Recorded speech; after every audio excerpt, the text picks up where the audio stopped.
Everyone, ओडिसीज explorer के इस episode में आपका स्वागत है। मैंने पिछले वीडियो में आपको बताया था कि तैयारी क्यों करें सिविल सेवा की। इस वीडियो में मैं बताऊंगी कि सिविल सेवा की तैयारी कैसे शुरू करें। हमने जब कंप्लीट किया था तो बहुत सारे बच्चे बहुत सारे क्वेश्चन लेके आते हैं, तो मैं कोशिश करूंगी कि एक एक सवाल का जो क्वेश्चन पूछते हैं वो लोग, उसका एक सीरीज़ बना के आपको मैं जवाब दूँ। उसी संदर्भ में पहला यही है कि तैयारी जो है कैसे शुरू करें, मीन्स शुरुआत हमारी कैसी होनी चाहिए।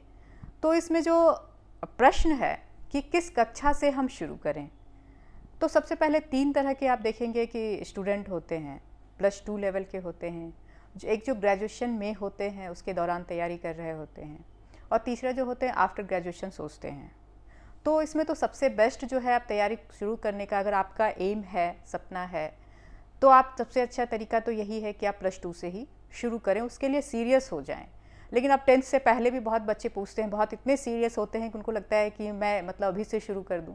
तो मैं उनको यही सलाह दूंगी कि जो 10th क्लास में बच्चे हैं या उनसे मतलब 12th क्लास के पहले के जो बच्चे हैं, उनको ये करना चाहिए कि अपने बेसिक्स को बहुत अच्छा करें। मीन्स वो जो NCERT पढ़ रहे हैं उस बुक्स को बहुत अच्छे से पढ़ें। और जो +2 से लेके ग्रेजुएशन तक बाद तक के स्टूडेंट हैं, उनके लिए कुछ बेसिक हैं जो मैं आपको बताना चाहती हूँ। सबसे पहले जो है NCERT ज़रूर पढ़नी चाहिए। ये आपके लिए गीता और बाइबिल है, इसके बिना आप नहीं काम कर सकते हैं। अगर कोई कहता है कि बगैर इसके भी हम कंप्लीट कर सकते हैं, तो आप देखेंगे कि बाद में आपको परेशानी आएगी। इसलिए उससे आप कभी समझौता ना करें और उसकी कोशिश करें।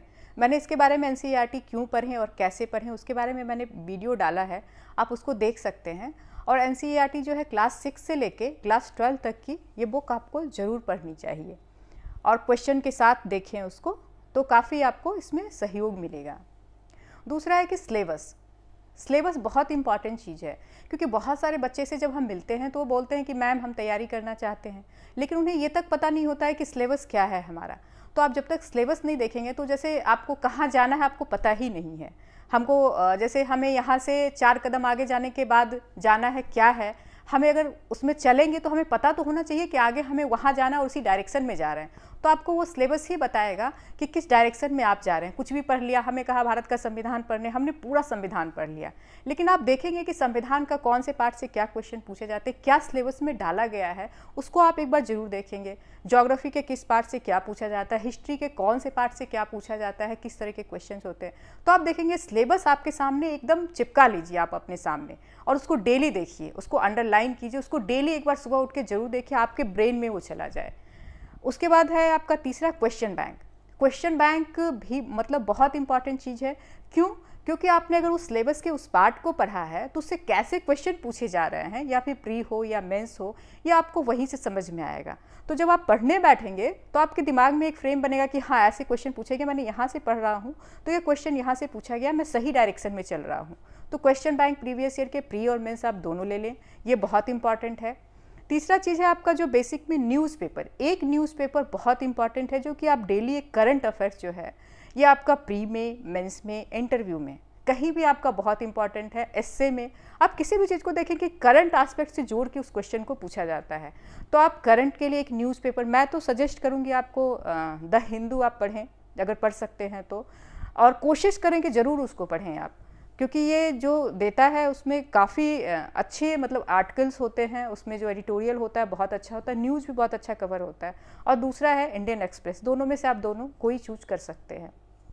तीसरा है मैगजीन में आप योजना बहुत इंपॉर्टेंट है, जो मंथली मैगजीन आती है उसमें बहुत पतली सी होती है, आप देखिएगा उसमें सरकार की सारी चीज़ों के बारे में दिया होता है, तो उसको एक ज़रूर आप हर मंथ पढ़ें और देखें कि क्या इशू चल रहे हैं, ये आपको पूरे समझ में आएगा जब उसको आप देखना शुरू करेंगे। फिर है न्यूज़ चैनल, तो न्यूज़ चैनल जैसे टीवी है, रेडियो है, तो उसमें भी आप ऐसे न्यूज़ को देखें कि जो इशू बेस्ड हो, जो मतलब किसी मुद्दे पर, जैसे इकोनॉमिक स्थिति भारत की ऐसी है, या बाहर में जैसे रसिया और यूक्रेन का वार हो रहा है तो उसका क्या इंडिया पे असर पड़ रहा है, क्या आपका पूरे वर्ल्ड पे असर पड़ रहा है, इन सब चीज़ों पे इशू बेस्ड जो हो वैसे चीज़ों को आप देखें। फालतू के न्यूज़ में अपना समय मत बर्बाद कीजिए, पॉलिटिकल इश्यूज़ पे ज़्यादा इंपॉर्टेंट नहीं है वो, आपका इंपॉर्टेंट है कि हम बड़े एस्पेक्ट में एक प्रशासक को किस तरह से देखना होता है उस तरह से उसको समझने की कोशिश कीजिए, और जब आप उसको सिलेबस से जोड़ेंगे तो आपको समझ में भी आएगा कि हमें किस तरह से उसको देखना है। उसमें आप देखिए कि बेसिक में जो इम्पॉर्टेंट चीज़ है कि पढ़ने के तरीके को हम कैसे समझें। क्यों? क्योंकि पढ़ने का तरीका जो है पढ़ने से ज़्यादा इम्पॉर्टेंट है। होता क्या है कि हमने 10 घंटे पढ़ लिया और हमने क्या पढ़ा हमको पता नहीं। तो इसलिए आपने अगर 4 घंटे पढ़ाई की और हमारा डेली 4 घंटे का ही रूटीन है, ज़रूरी नहीं है कि आप 10 घंटे पढ़ें, लेकिन आपने कैसे पढ़ा वो बहुत इंपॉर्टेंट है। तो इसको आप सुधारने की, इस बीच में आप क्या कीजिए, इसको सुधारने की कोशिश कीजिए। और ये तब सुधरेगा जब हम बार बार सिलेबस देखेंगे, बार बार क्वेश्चन बैंक देखेंगे।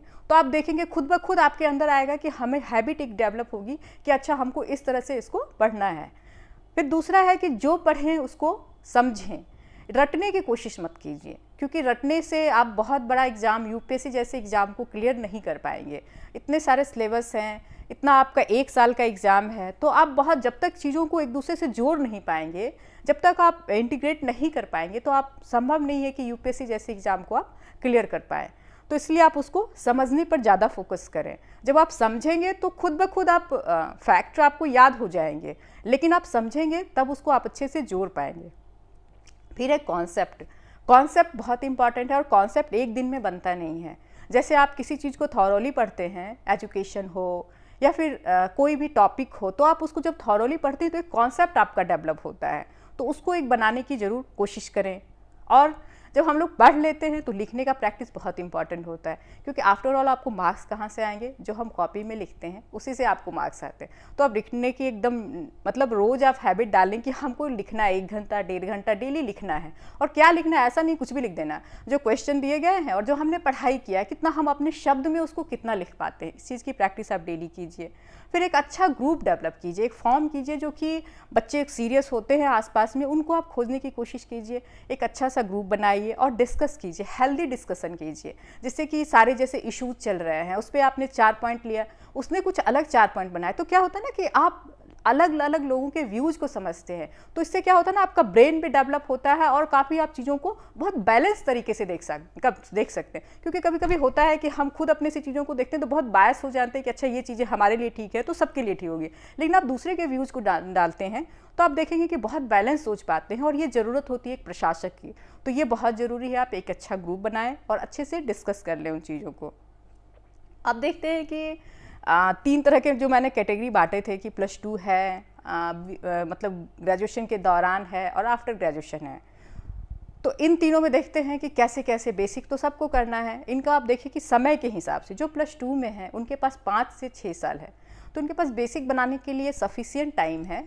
अगर ये चाहें तो बहुत अच्छे से कवर करके आप लोग जो +2 में हैं, आप NCERT बहुत अच्छे से करके जो बेसिक बताए उसको बहुत अच्छे से करके आप फर्स्ट अटैम्प्ट में एकदम बिल्कुल क्लियर कर सकते हैं एग्जामिनेशन को।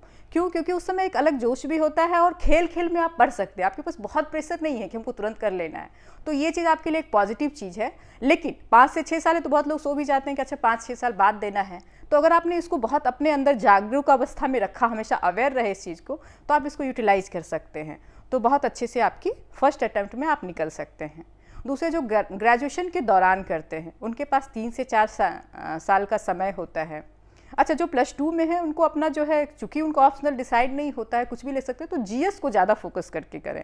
लेकिन यहाँ पर जो है ऑप्शनल उनका ग्रेजुएशन में आ जाते हैं, उनका एक डिसाइड हो जाता है कि हमें इस सब्जेक्ट से ग्रेजुएशन करना है, तो अपना एक ऑप्शनल तैयार कर ले। यहाँ पर ऑप्शनल को अच्छे से करें और कोशिश करें कि जो आपका ग्रेजुएशन में है उसको हम ऑप्शनल रखें, तो ये आपका अच्छे से तैयार हो जाएगा। चूँकि आपके पास समय जो है अब थोड़ा कम है उनसे, तो आपको इंटेंस करना चाहिए क्या, राइटिंग प्रैक्टिस, क्योंकि राइटिंग स्किल बहुत अच्छी होनी चाहिए। आपके कंपटीशन है, सारे लोग तैयारी करने वाले हैं, कुछ सेलेक्टेड हैं, कुछ नॉन सेलेक्टेड हैं, बहुत अच्छे जगह से भी बहुत लोग हैं। तो कंपटीशन में आपको जो है, आप किस तरह से अपना राइटिंग स्किल डेवलप करते हैं उस हिसाब से आपको मार्क्स मिलते हैं, तो इसको आप अच्छे से प्रैक्टिस कीजिए।